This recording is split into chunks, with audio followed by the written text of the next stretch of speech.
Okay, so this week's Parsha is Parshas Shoftim, begins on page 1025. Parshas Shoftim, it's the establishment of just courts. That's how it begins. So once again, page 1025 in the Art Scroll Stone Chumash, it's Devarim, chapter 16, verse 18. Judges and officers shall you appoint in all your cities which Hashem your God gives you for your tribes, and they shall judge the people with righteous judgment. You shall not pervert judgment, you shall not respect someone's presence, and you shall not accept a bribe, for the bribe will blind the eyes of the wise and make just words crooked. Righteousness shall you pursue, so that you will live and possess the land that Hashem your God gives you. So that seems to discuss judging. So we'll stop here and just a little bit about this. So this is a mitzvah to establish a justice system in the land, because, as our sages say, that we should pray for the peace of the government, because if not for the government, people would eat each other alive. That we need civilization, and for civilization, we need a system of government. We need a court system and an enforcement system, and that's the judges and the officers are the enforcement system, the policemen or whatever, what have you, who enforce the judge's decisions. But it says here that you shall judge the people with righteous judgment, and you shall not pervert judgment.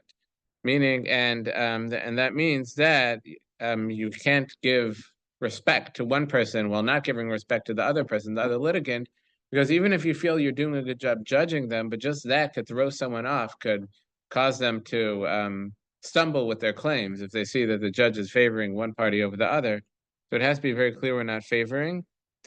And it says also, you shall not accept a bribe, for bribe will blind the eyes of the wise and make just words crooked. That even if a person's righteous and they're, as it says, they're wise, the Torah is testifying such a person is wise, but by taking a bribe that completely blinds their eyes and makes the person incapable of making a just decision. So even if a person decides this is the right decision, this is a just decision, if they take something from one party, that completely messes up their judgment. But then it continues in verse 21, you shall not plant for yourself an idolatrous tree, any tree near the altar of Hashem, your God, that you shall make for yourself, and you shall not erect for yourself a pillar which Hashem, your God, hates. And the continuation there is very awkward. Well, what's the continuation there? Going from being judging fairly and not taking a bribe to not planting a tree near the altar. So the Meshech Chochmah explains. Curious if he actually explains it here. Okay, he doesn't explain it here. So the Meshech Chochmah explains that this is really teaching us one of the most important principles in our service of Hashem, and that is that when we serve Hashem, especially bringing offerings, which is done on the altar, that there's a very easy mistake to make, that we're taking an animal, let's say slaughtering it and burning it on the altar, or we're taking wine and pouring it on the altar, things of that nature. What it looks like is we're feeding God. And I know there are pagan cultures even to this day that will put out food in front, put out food in front of their idols, in front of their images, and leave it there, and that's they're feeding their gods. And that's not what our service of Hashem is. That's not the meaning of the korbanos, of the offerings. And the Meshech Chochmah points out that the really important thing here is that the Torah is telling us not to plant a tree in front of the altar. And the thing is that a tree is something that grows. A tree is something that you could feed it. You give it water, you give it nutrients. Sometimes you need to fertilize it, but definitely it needs water. And that causes growth in the tree. And the Torah is telling us we can't have anything like that around the altar. And earlier in the Torah commands us, Mizbeach Adama Tasli, that you make me a Mizbeach, you make me an altar out of dirt, out of earth. And stone is stones, which the altar was made of stones, is something that's not, it doesn't grow. The only way to make a stone bigger is to add more dirt, but that's bringing something external in, but you can't make a stone grow. And that's what the altar is about, it's symbolizing that when we're doing the service, we're bringing an animal, slaughtering an animal, burning it on the altar and sprinkling the blood, and let's say even pouring wine or bringing bread and burning it on the altar. we're not feeding God. And it's not the pagan view of service of their pagan deities, is that there's these powerful beings or powers in the world, and if you want something from them, it's one hand washes the other. You give them something, and they'll give you something in exchange. So whatever the services they do to their pagan deities, somehow those services are meant to increase the power of that deity, and in exchange, that deity will give them something in return. People bring offerings to the devil, and now the devil has new souls or whatever it is that they're offering it that gives the devil strength. What's that? Yes, and that makes the devil stronger or whatever it is. And in exchange, the devil will give them what they want. And that's growth, which is what we're prohibited from, ever looking at God as something that grows. That God exists, God is there, God is omnipotent and omnipresent, what all the omnis, that infinite, and is not something, we can't give God anything. God is all powerful. We can't give God anything.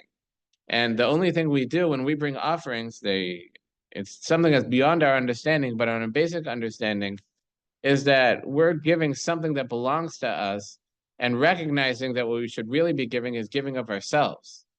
And it's that we slaughter the animal and we spill its blood, we view that and burn its meat on the altar. It's like we view that as that should be my body. I really should be up there and it should be my soul, my blood, meaning I don't deserve to live.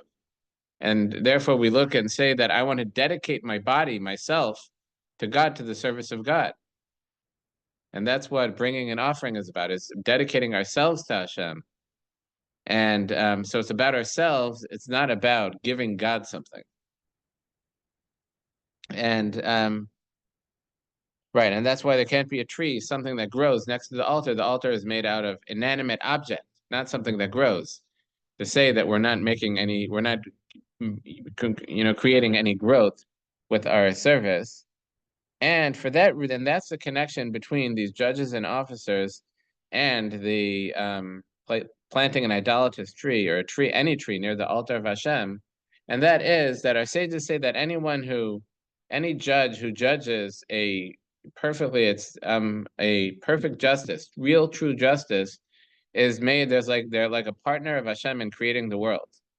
And that's because that the same way that Hashem is an entity that we can't give anything to, that it's not possible for us to give something to God, so too with a judge. If a judge does if he really judges the true justice, that's a case where he's not receiving anything, because if there's any ulterior motives, so it's not justice.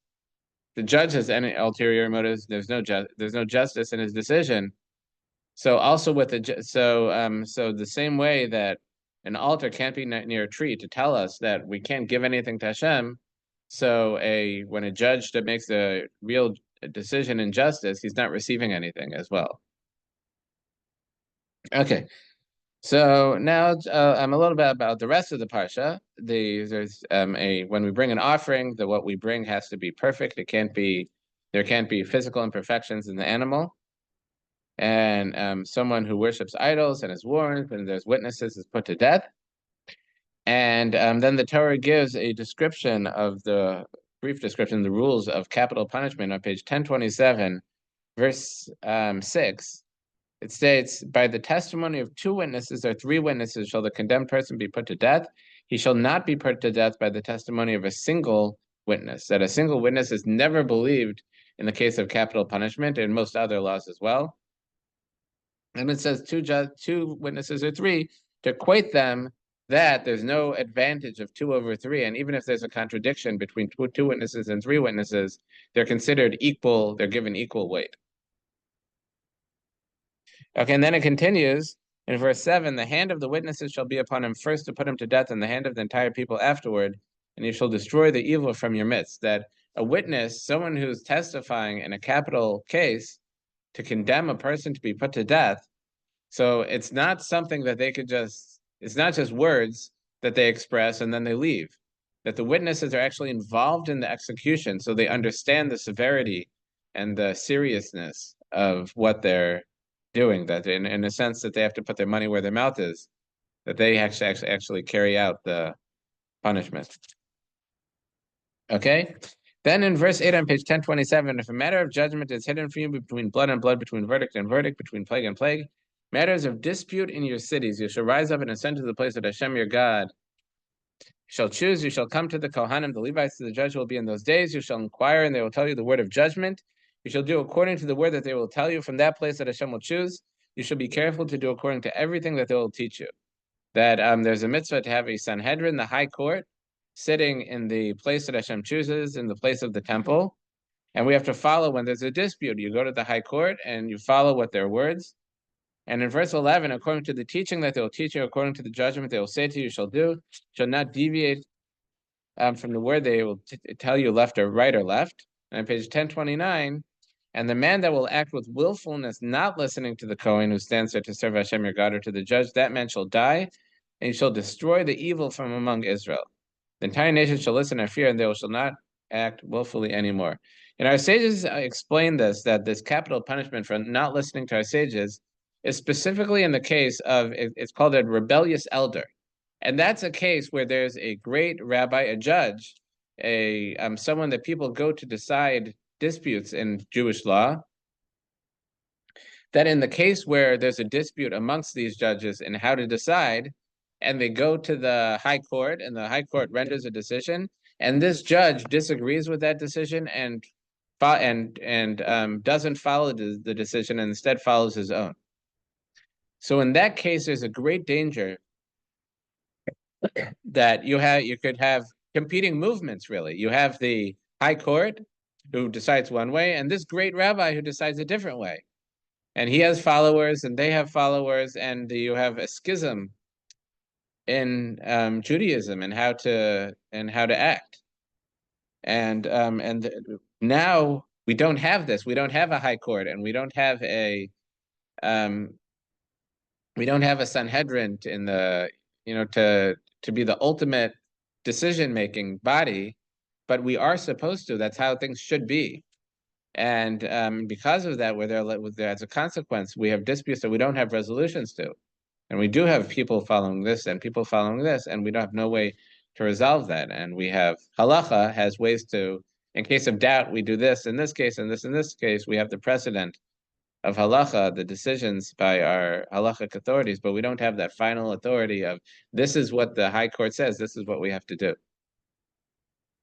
Next is a king in Israel on page 1029 of verse 14.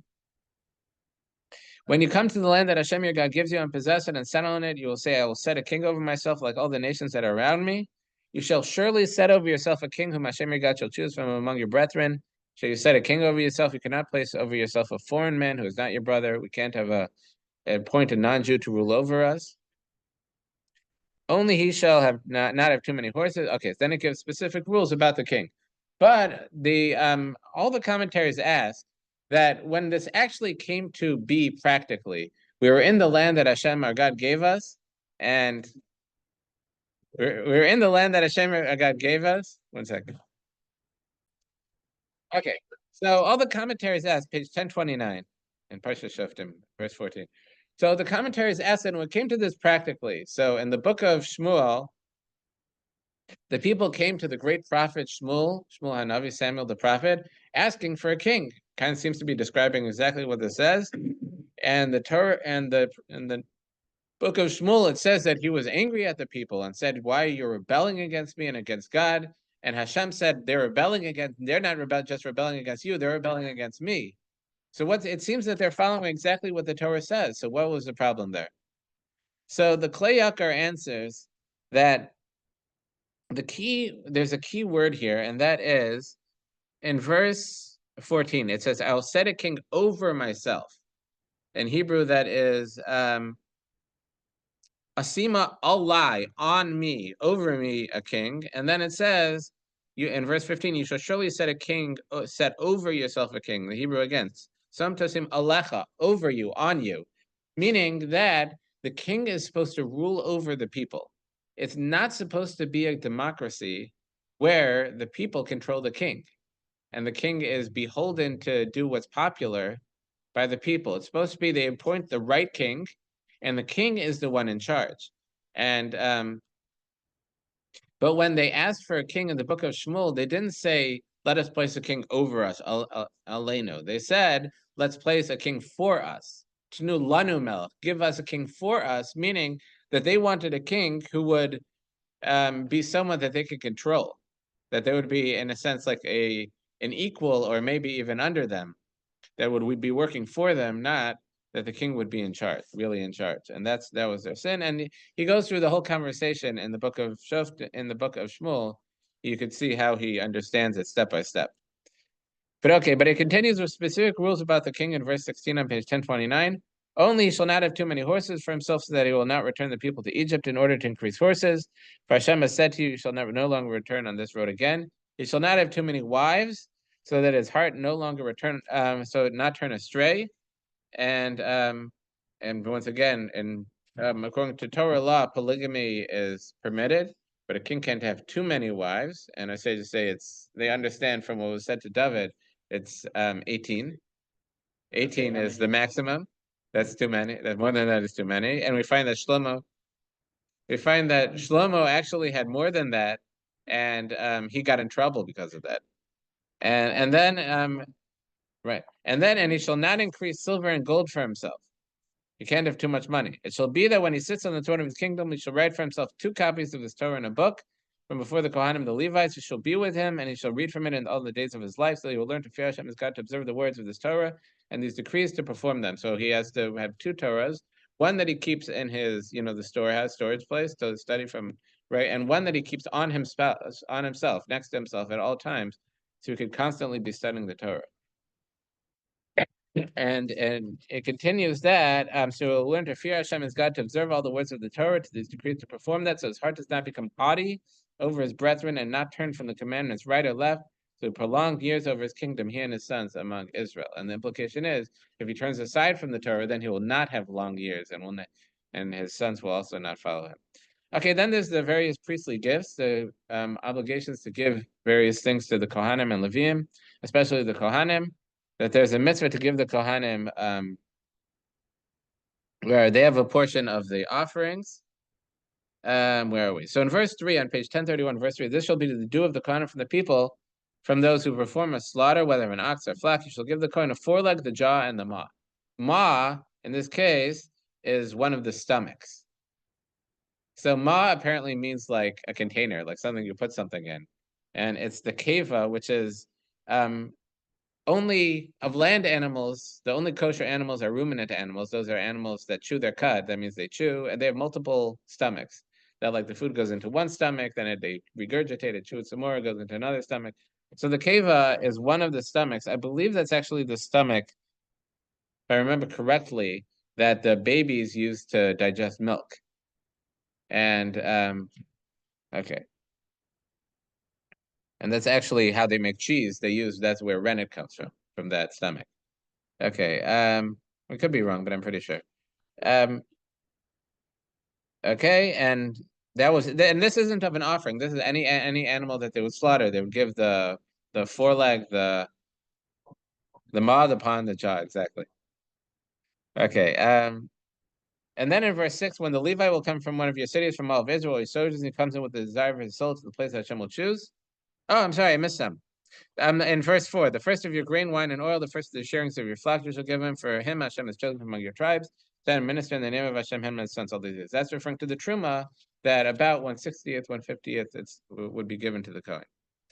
And also it says the first of your shearings of the flock, that a portion of the wool is also given to the Kohen. Okay, then it talks about that the Kohen gets a portion of the offerings that are brought in the Beis HaMikdash. And then on page 1033, verse 9, when you come to the land that Hashem your God gives you, you shall not learn to act according to the abominations of those nations. There shall not be found among you one who causes his son or daughter to pass through the fire, or one who practices divinations, an astrologer, one who reads omens, a sorcerer, an animal charmer, one who inquires of Yadonia, one who consults the dead. These are all different kinds of divinations that the inhabitants of the land, the Canaanite inhabitants, used to perform. And it continues in verse 13, you shall be wholehearted with Hashem your God. For these nations that you are possessing, they hearken to astrologers and diviners. But as for you, Not so has Hashem your God given for you. And that means you shall be wholehearted with Hashem your God, means that you should understand God's there to take care of you, and you don't need to worry so much about the future. You have to plan to the future to some extent, but you don't need to be doing these looking for what's going to happen tomorrow, what's going to happen in a month, by looking at signs or animal bones or pouring lead and all that stuff, which is what it's referring to. And instead, if there's a message that Hashem needs to send you about the future as it continues, in verse 15, a prophet from your midst, from your brethren like me, shall Hashem your God establish for you, like me, meaning Moshe. To him you shall hearken. So if the Hashem has a message for us about the future, he'll send it with a prophet, and then it talks about how you know he's a prophet. If he gives you a sign and it comes true, he tells you what's going to happen in the future and it comes true, you know he's a prophet. But if it doesn't come true, then you know he's not a prophet, and you kill him for giving a false prophecy. Okay, so you should be sure. So on page 1035, chapter 19, we have the mitzvah of the cities of refuge. And that is that if a person kills unintentionally, but with some degree of negligence, the modern equivalent might be a car accident where a person was somewhat negligent. Yeah, and they're right, exactly. And there it talks about in the Torah, if he was like chopping wood and the axe slips out of his hand, or a splinter from the tree flies out and hits somebody and kills them, where they didn't intend to kill a person, but there was a degree of negligence, they should have been more careful. So so he has to flee to a city of refuge. We have a mitzvah to establish 6 of these cities of refuge. Parsha not long ago. Yeah, we talked about so a lot of Devarim is review of it's called the name that our sages give Devarim is Mishnah Torah, which literally would mean a review of the Torah. Yeah. So such a person could flee to a city of refuge. He has to live in that city of refuge until the Kohen Gadol dies. If he leaves the city of refuge, the close relatives of the person who he killed could kill him. So he's so he should stay there. Okay. But in verse 11 on page 1037, it continues, but if there will be a man who hates his fellow and ambushes him and rises up against him and strikes him mortally and he dies, intentional homicide. So, and he flees to one of these cities, don't say, oh, he's in a city of refuge, he's safe. Then the elders of the city shall send and take him from there and place him in the hands of the Redeemer of the blood, and he shall die. They try him, and if he's found guilty, they give him into the hands of this close relative, and he should die. And your eye shall not pity him. You should, and I say, your eye shall not pity him. Don't say one person dies, we don't need another person to die. There has to be a justice system, and there has to be consequences for crime, or else crime will abound. Okay, then there's preserving boundaries in verse 14. You shall not move a boundary of your fellow, that they would mark off whose properties were they'd have like stakes in the ground. They would mark off like this side is yours, this side's mine. There's a specific mitzvah in the Torah not to go in the middle of the night and move it a few inches to expand your land a little bit at a time, and eventually expand it to a great degree. And then we have the mitzvah of a single witness can't testify against anyone for any iniquity. Only 2 witnesses is good enough. And if there's false witnesses, and that means that they're confirmed false. And I say, how do we know that they're false? If 2 witnesses testify that they saw something, let's say they saw Reuven kill Shimon, and 2 more witnesses come and say, we were there at that time and that never happened. Those are not considered false witnesses, because 2 witnesses say one way, 2 witnesses say the other way. We just have a contradiction in testimony. We can't resolve who's lying. So that's not considered false witnesses. But what could happen is 2 witnesses say, we saw Reuven kill Shimon on this date in this place. And 2 witnesses say, we saw you guys somewhere else. We saw you guys in New York then. You couldn't have seen that. In that case, they're not testifying about what happened per se. They're testifying about the witnesses, and witnesses can't testify about themselves. So in that case, they're actually confirmed false because we don't have a contradiction in testimony. So in that case, what's the law? In verse 19 on page 1039, you shall do to him as he conspired to do to his fellow, and you shall destroy the evil from your midst. So if they're testifying that someone's subject to capital punishment, the witnesses who lied will get a capital punishment. If they're testifying that somebody owes $1,000, they paid $1,000. Okay, so then it gives the laws about going to war, a number of laws. First of all, not to fear, and not to fear. And then there are certain people who are allowed to, or not, don't have to fight. First of all, if someone built a new house and has not lived there yet, so they could go home. A person who planted a vineyard and not redeemed it, they could go home. If a person got married, betrothed a woman and not married her, it used to be that they'd betroth, which is like a legally binding engagement, and then they would get married like a year later. And if they betrothed the woman, not married her, he could go home. And then they say, who is the man who is fearful and faint-hearted? He could go home. That people are terrified, they run away, that causes a panic. When some people start running, other people follow, and that causes a panic. We don't want people to run. There's a mitzvah to have overtures for peace. And that means that if there's that if we're going to conquer a group, that first we send them an option to leave or stay and serve us. They leave, abandon idolatry, and they could serve us, pay tribute, etc. We can't just leave them alone. Or if they refuse, then in verse 12 on page 1041, but if it does not make peace with you, but makes war with you, shall besiege it. Hashem shall deliver it into your hand, and you shall smite all its males by the blade of the sword, only the women and the small children, the animals, everything that in the city, all its booty. That means all its plunder. May you plunder for yourself. You shall eat the booty, the plunder of your enemies, which Hashem your God gave you. And this is only if the battle is a battle of expansion or something of that nature. But if it's what's called a mitzvah battle, that means that if it's the part of the conquest of the land of Israel, so then we're commanded to kill everybody in the land.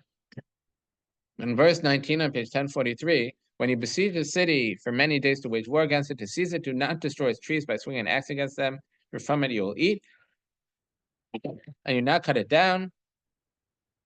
And in verse 20, only a tree that you know is not a food tree you may destroy and cut down, build bulwark against the city that makes war with you until it is conquered. That means the prohibition to needlessly destroy something that's useful, to be needlessly destructive.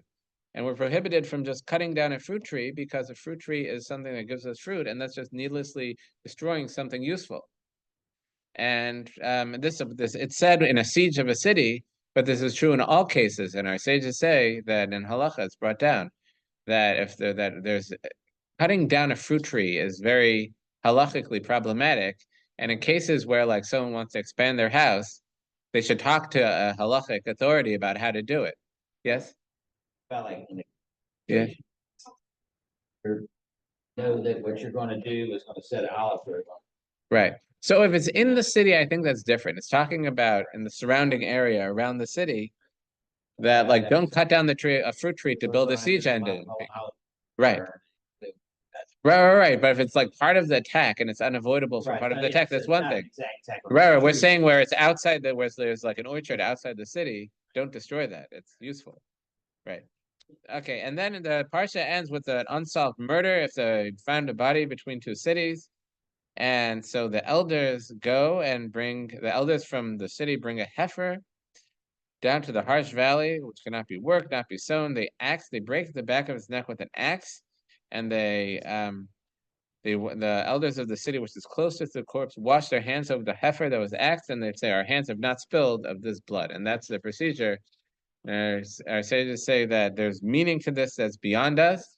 But one thing that it does do is that it gets the people, the elders of the cities, surrounding cities together and gets people talking about this and might actually help solve the crime. That's one, at least advantage to this. Okay.